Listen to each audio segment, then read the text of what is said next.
Voilà, 7h07. Georges Goma est tout juste en face de moi. Georges, bonjour. Bonjour, Caroline. Et votre invité, Henri Assogba, professeur à Laval d'info et de communication, est au bout du fil. Bonjour, bonjour Henri, pardonne-moi. Bonjour, Caroline. Bonjour, ça va bien? Très bien. Bonjour, Henri. Bonjour, Georges. Alors voilà, au menu ce matin, un sommet France-Afrique à Montpellier, mais sans chef africain, semble-t-il. Georges, c'est ce que tu nous proposes. Ben oui. On va se poser la question, à quel sens à l'innovation de Macron? Hein? Mais avant de lui poser cette question-là, oui. mettons, tu comprends le contexte toujours, hein? Le contexte de ces sommets Afrique-France, c'est une particularité toute française, tu sais très bien. Alors ça a commencé depuis 73 sous Georges Pompidou. C'est là qu'on a inauguré les sommets France-Afrique. Et chaque année, et parfois tous les 2 ans, il se passait ce sommet-là entre le chef d'État français et les chefs d'État africains pour parler des rapports bilatéraux entre la France et ses anciennes colonies. Et la tendance aussi, c'était que la France tentait d'étendre jusqu'aux anciennes colonies, enfin, les pays anglophones, anciennement sous la Grande-Bretagne. Donc maintenant, la toute grande nouveauté aujourd'hui, curieusement, c'est que, avec Emmanuel Macron, il n'a pas invité les chefs d'État. Il a invité la jeunesse africaine et aussi les membres de la diaspora africaine en France. Alors, ça a eu le chic, n'est-ce pas, de choquer pas mal de chefs d'État qui se demandent un peu comment est-ce que ça a été possible de cette manière-là. Mais beaucoup de chefs d'État qui, on pourra en parler avec Henri, bien sûr. Beaucoup de chefs d'État qui n'ont peut-être pas de légitimité d'être là de toute façon. On va voir ça avec Henri, hein, qui est là. Peut-être nous expliquer un peu cette nouveauté aujourd'hui. Alors, que dire à la question, quel sens à l'innovation de Macron? Oui, en fait, comme Georges a commencé à le souligner, effectivement, le contexte, il est toujours important de replacer ce sommet France-Afrique-là dans l'antériorité, un peu l'initiative des présidents nigériens Amani Diori et puis sénégalais Léopold Sédar Senghor, effectivement, qui étaient vraiment des agents locaux de la diplomatie française, donc qui ont été un peu... L'idée, c'était de créer un cadre de dialogue informel. Donc, c'était l'idée de départ, créer un cadre de dialogue informel entre la France et les pays francophones. Donc, c'était juste les pays francophones au départ, ça a même donné lieu parallèlement au développement de l'Organisation internationale de la francophonie. Mais d'abord, c'était le creuset, créer un cadre informel de dialogue. Et puis par la suite, effectivement, c'est devenu un peu une institution. Ça a inspiré d'autres puissances également. Aujourd'hui, on parle également donc de Chine-Afrique qui s'organise, de Russie-Afrique. Donc ça a marqué d'une certaine façon donc la manière donc de traiter avec le continent africain. Et ce qu'on a constaté effectivement, le président Macron a voulu innover. Et ça ne part pas du néant parce que ça s'inscrit dans une certaine dynamique. On constate que de plus en plus en Afrique, il y a une relation, un sentiment anti-français qui se développe dans un certain nombre de pays. Il y a également l'autre aspect, c'est par rapport au fait que la perte d'influence de la France en Afrique, donc la puissance française, l'ancienne puissance française n'est plus seule en Afrique, elle est challengée, elle est défiée par d'autres puissances également. On parle également donc de cette relation privilégiée entre la France qui a une diplomatie à géométrie variable, donc qui essaie donc de maintenir au pouvoir certains dictateurs, pendant que d'autres, le discours est un peu plus ou moins ferme. Donc, il y a tout ce contexte-là qui amène donc et à entendre cette en sourdine cette volonté de s'affranchir de cette relation tutélaire entre l'ancienne métropole et puis les anciennes colonies. Donc, ça a commencé et on peut déjà sentir l'inscrit dans une forme de chaque président veut marquer sa présidence et le président Macron avec sa jeunesse, la dynamique et il n'a pas manqué de le rappeler que quand on parle d'esclavage, de colonisation, c'est des périodes qu'il n'a pas particulièrement connues lui. Et on ne peut pas faire table rase du passé, mais en tenir compte pour avoir de nouvelles relations, des relations pacifiées, et sans condescendance. Donc, essayer donc de mettre en place, donc faire des actions symboliques. Ça a commencé par exemple avec le retour, la restitution des biens culturels qui ont été spoliés durant la colonisation. Ça a été le retour des biens décidé déjà de ce retour progressif des biens qu'on peut aller voir dans des musées français, mais que les peuples africains concernés ne peuvent même pas voir. Donc, ça a commencé par le Bénin, le Sénégal. Il y a eu une commission qui a été mise en place. Il y a également le discours de Macron quand il était en visite en Afrique, et le discours de Ouagadougou, où il a rencontré un certain nombre de jeunes qui ont été triés sur le volet en présence du président Roch-Christian Kaboré et tout ça. Donc, ça avait également marqué les esprits. Donc, avec cette volonté-là de vouloir changer, et on a parlé également donc de la fameuse relation qu'on a avec la monnaie, s'affranchir de la monnaie, donc le franc CFA, le fameux franc CFA qui, à l'origine, il faut le rappeler, s'appelait quand même le franc des colonies françaises d'Afrique, qui a demeuré, ce nom-là est demeuré, même si on a changé la dénomination par la suite pour parler du franc de la communauté financière africaine, mais c'est demeuré quand même, c'est une tâche, même si c'est de manière symbolique. Il est parti dans cette dynamique-là, il dit d'accord, on va changer, donc c'est le lien privilégié là entre la monnaie française et la Banque de France. Donc ça s'inscrit également dans un certain nombre de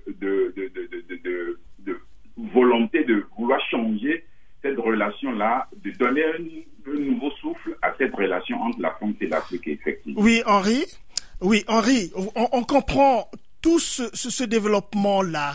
Mais si on s'attarde un peu sur le format et on s'interroge un peu sur la légitimité qu'un président français puisse poser un tel acte, c'est-à-dire convoquer, entre guillemets, pour être gentil, faire venir la jeunesse africaine installée en Afrique et la diaspora africaine en France aussi. Alors, quelle analyse fais-tu de cela? Est-ce que c'est normal? Est-ce qu'on peut imaginer que, par exemple, un président africain se lever, appeler la jeunesse française ou que sais-je encore, ou les Français dans la diaspora africaine pour parler un peu de l'avenir des rapports avec la France, par exemple? Georges, de toi à moi, on peut déjà répondre à une réponse courte, c'est aucune légitimité. Aucune légitimité a priori, mais le sommet en lui-même déjà pose problème pour ceux qui s'intéressent à ces questions-là. Quand on parle de sommet France-Afrique où on veut créer un cadre informel pour discuter de ces questions-là, le format pose problème dans la mesure où comment on peut imaginer, si on veut réfléchir de manière sereine, un pays qui réunit plusieurs autres pays, France, mais Afrique. Le nom même déjà, ça pose problème dans la mesure où on parle de la France et d'un continent. Donc, c'est 54 pays. Le format déjà, ça pose problème. Donc, ça peut amener à se poser un certain nombre de questions pour dire, ben d'accord, le parallélisme des formes. Mais déjà, cet anachronisme-là va amener à dire, bon d'accord, on commence à critiquer beaucoup ce format-là, et le président Macron veut innover. Il faut mettre ça également dans le contexte qu'on est à la veille des élections en France. Il a toujours voulu aller au-devant des difficultés. Donc, il veut donner l'impression d'un président qui va au-devant des difficultés, non pas juste pour le plaisir, mais pour essayer donc de trouver des solutions alternatives. Donc, il est dans une dynamique de créer quelque chose, de faire un précédent, d'innover. Pour l'innover, il va au-devant des difficultés, c'est d'arriver à avoir avec lui quelqu'un qui a été un pourfendeur de cette relation-là. Donc, arriver à convaincre l'intellectuel Achille Mbembe à pouvoir penser, réfléchir. C'est bien de critiquer, de dire d'accord, il arrive à le convaincre pour dire bon d'accord, moi j'aimerais avoir une autre relation avec l'Afrique. Vous avez toujours critiqué cette relation-là sur des liens incestueux entre la France-Afrique et tout ça. Donc, vous l'avez toujours critiqué. Maintenant, on veut aller de l'avant. Je voudrais vous associer à ça. Donc, ça a été la première prise de guerre intellectuel, l'historien, le philosophe Achille Mbembe, qui a toujours profondu cette relation-là, de dire, bon d'accord, c'est bien en tant qu'intellectuel de critiquer, maintenant on voudrait vous associer, on voudrait avoir cette relation-là, c'est une volonté, et elle n'est pas feinte, mais on voudrait l'avoir. Ouais. Mais arriver à réussir à avoir Achille Mbembe, c'est de lui dire, bon d'accord, comment on va trouver la force, la manière dont il fait. Donc il y a eu un semblant de légitimité avec des rencontres qui ont été organisées dans 12 pays en Afrique, sous quelle manière ces jeunes-là ont été sélectionnés. Ils ne représentent pas des associations, puisque des associations qui ont marqué la société civile en Afrique n'étaient pas parties, ne faisaient pas partie donc de ce sommet France-Afrique de Montpellier.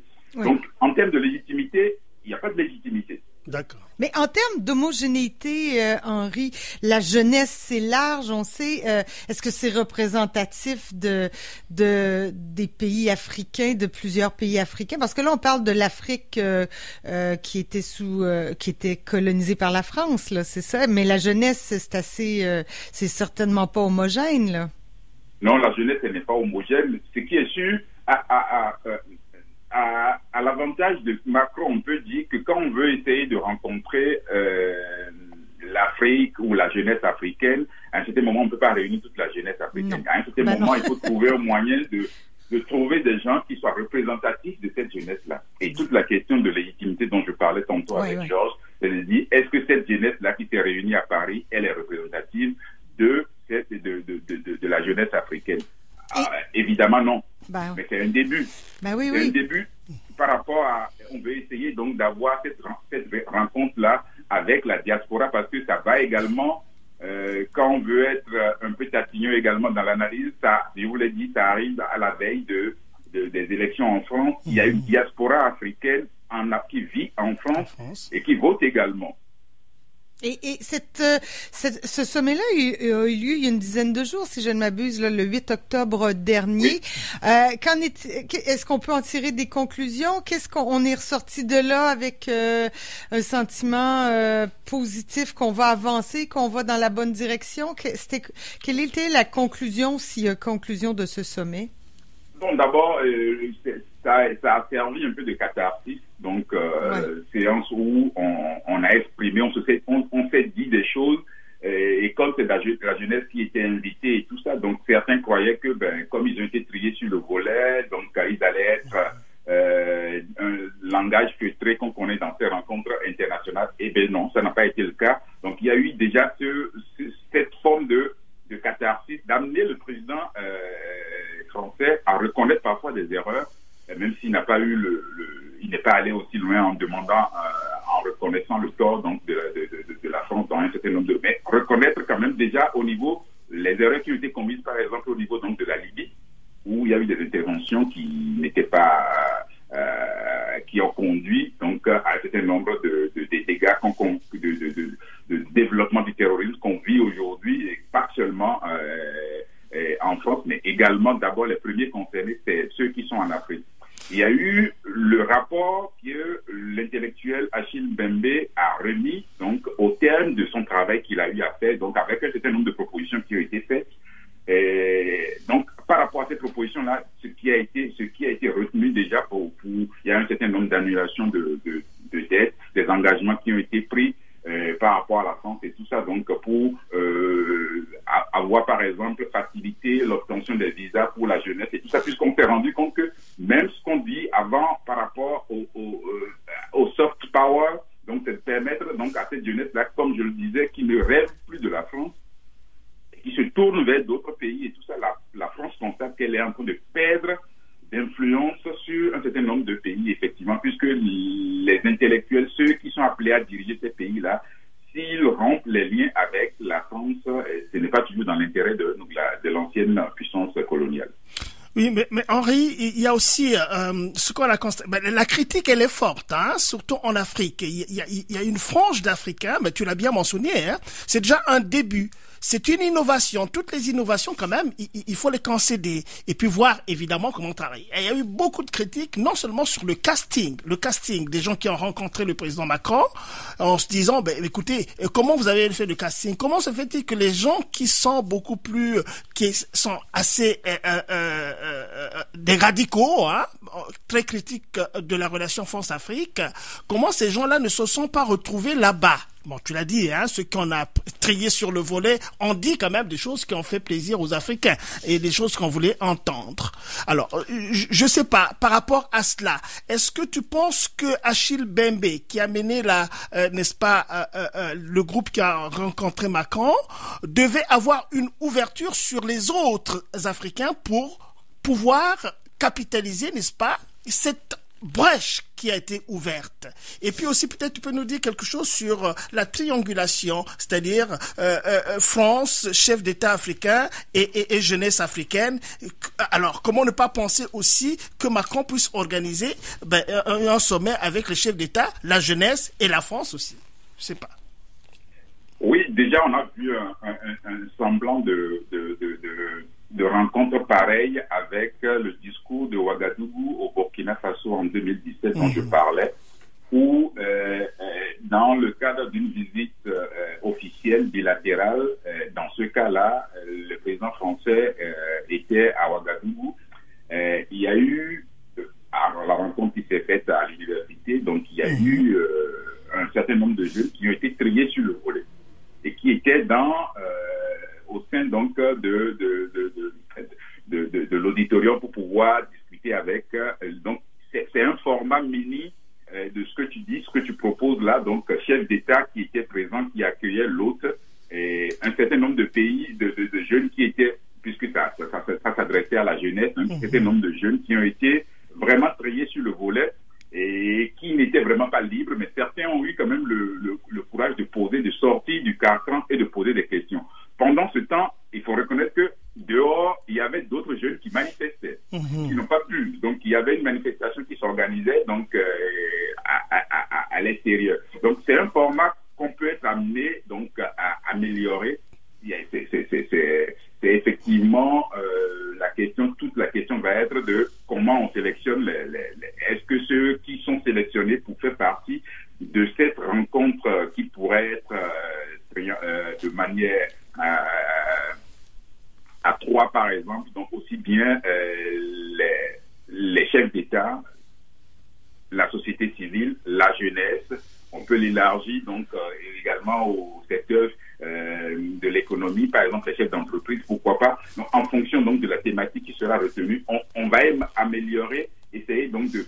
Mais moi, c'est le concept même de France-Afrique qui me gêne dans le parallélisme des formes. J'aurais plutôt aimé qu'on parle, par exemple, de l'Union africaine qui discute avec l'Union européenne, l'Union africaine qui discute avec. Donc, ça a beaucoup plus de sens. Si c'est des relations bilatérales que la France rencontre le Burkina, ça ne me cause aucun problème. C'est des relations bilatérales d'État à État, d'égal à égal. Donc, on essaie de développer. Mais qu'une puissance se convoque 54 chefs d'État, même si au départ c'est des francophones et qu'on élargit à l'Afrique, il y a quelque chose dans le format même qui pose problème pour moi. Et est-ce que, en terminant peut-être, est-ce que ce sera un des derniers sommets France-Afrique? Est-ce qu'on n'ira pas plutôt vers Union européenne, Union africaine dans les prochaines années? Est-ce que Moi, c'est mon souhait, c'est de développer beaucoup plus, de mon point de vue, c'est beaucoup plus sain de développer des relations donc d'union à union, de continent à continent, d'avoir des relations comme ça, donc de créer des ponts entre des institutions qui sont reconnues, plutôt que qu'un chef d'État, une puissance réunit 54 autres chefs d'État. On n'est pas encore, l'image même que ça renvoie, on n'est pas encore sorti du paternalisme.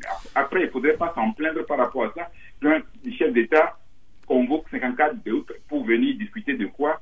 Et ça pose problème pour moi, ce format-là. Donc, c'est de continuer à réfléchir, qu'il y ait des relations, et partir du principe qui est très basique que, quel que soit la France ou d'autres puissances, il n'y a pas d'amis.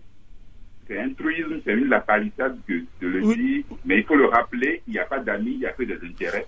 Et que les dirigeants africains aussi en soient conscients pour dire, bon d'accord, quand on va dans une négociation, quand on va avoir des relations, on est dans une relation, il faudrait que ce soit gagnant-gagnant. Oui, Henri, mais oui, je comprends très bien ce que tu dis. Moi aussi, je suis géré un peu dans ce sens. Mais je pense que ça c'est une vue de l'esprit parce que ça peut pas se faire. La France a été critiquée aussi beaucoup quand même par les autres pays européens. L'Italie, l'Allemagne, tout le monde l'a dit. De réduire un peu. Tu as évoqué le franc CFA par exemple. Beaucoup de pays ont critiqué. Donc si la France se cramponne dans cette relation, elle et les pays africains, c'est bien parce qu'elle sait très bien ce que ça lui rapporte et qu'en étendant à l'Union européenne, la France risque de perdre, n'est-ce pas, pas mal de choses là-dedans. Ouais, en une minute. Est-ce que nous, on doit se soucier, nous en tant qu'Africains, pays africains, on doit se soucier si la France doit perdre quelque chose ou pas et tout ça. Notre intérêt premier doit être, c'est quoi les intérêts pour les pays africains? Que les dirigeants, la jeunesse africaine fasse pression sur ces dirigeants, sur l'intelligentsia africaine pour qu'on discute en termes de est-ce que nous avons intérêt à continuer à perpétuer une telle relation qui est nocive pour nous. Donc, on va pas se transformer en défenseur donc des intérêts de la France. C'est sûr. Exactement. Henri Assogba, merci beaucoup pour cet entretien. J'ai l'impression qu'on aura l'occasion de se reparler dans les prochaines semaines. Merci infiniment. Je vous en prie. Henri Assogba est journaliste et professeur titulaire au département d'information et de communication de l'Université Laval. Merci beaucoup, Georges. Merci, Caro. C'est un plaisir ce matin, encore une fois. Absolument. On se voit la semaine prochaine. Tu te prépares à partir, n'est-ce pas? Hein? Tu te prépares à partir quand même en Suisse. Hein? Éventuellement. Georges, merci beaucoup. Okay. Bonne journée. Bonne journée. Bye bye, Georges. Bon, écoutez, nous, on poursuit cette édition des Matins éphémères. Lundi 18 octobre, on se retrouve de l'autre côté de la pause. CKRL 89.1